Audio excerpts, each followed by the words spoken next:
Imagine waking up early on a Saturday morning. The sun is just hitting the dew on the grass, and you're filled with anticipation.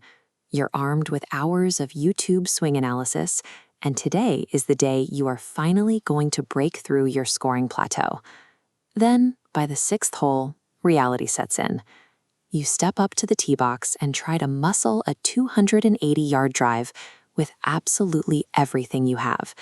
Your back tightens, your timing slips, and the ball inevitably sails right into the tree line. Standing over the next shot, your brain is completely flooded. You're trying to process a dozen mechanical rules in the 1.5 seconds it takes to swing a club. You're telling yourself to rotate the hips, lock the head in place, and eliminate any sway, all while last week's bad shots play on a continuous loop in the background.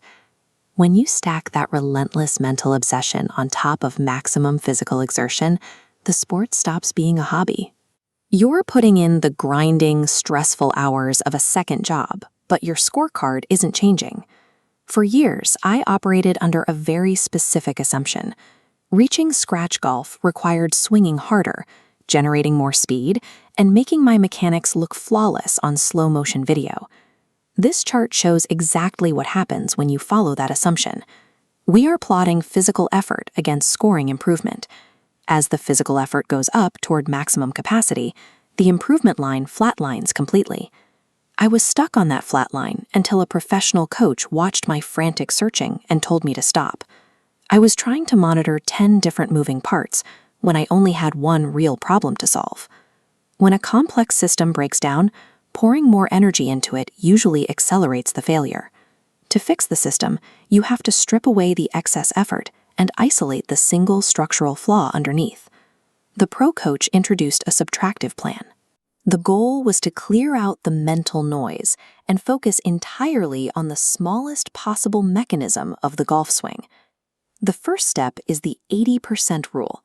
You must consciously sacrifice maximum distance and commit to a smooth, controlled tempo. Comparing pendulums, 100% effort creates an erratic path. Scaling to 80 yields a continuous, reliable arc for cleaner strikes. Next, intentionally shut down the brain's analytical networks. Dimming analysis allows the motor system to execute movement in pure flow, free from mechanical anxiety.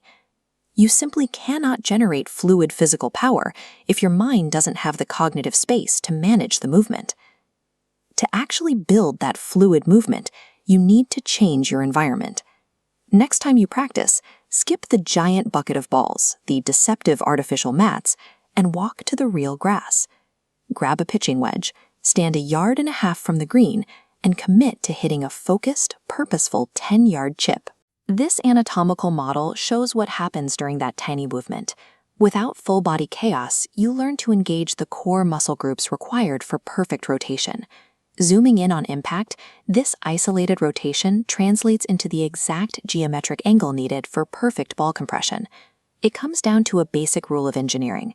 You cannot optimize a massive, complex system until you have perfected its absolute smallest foundational component.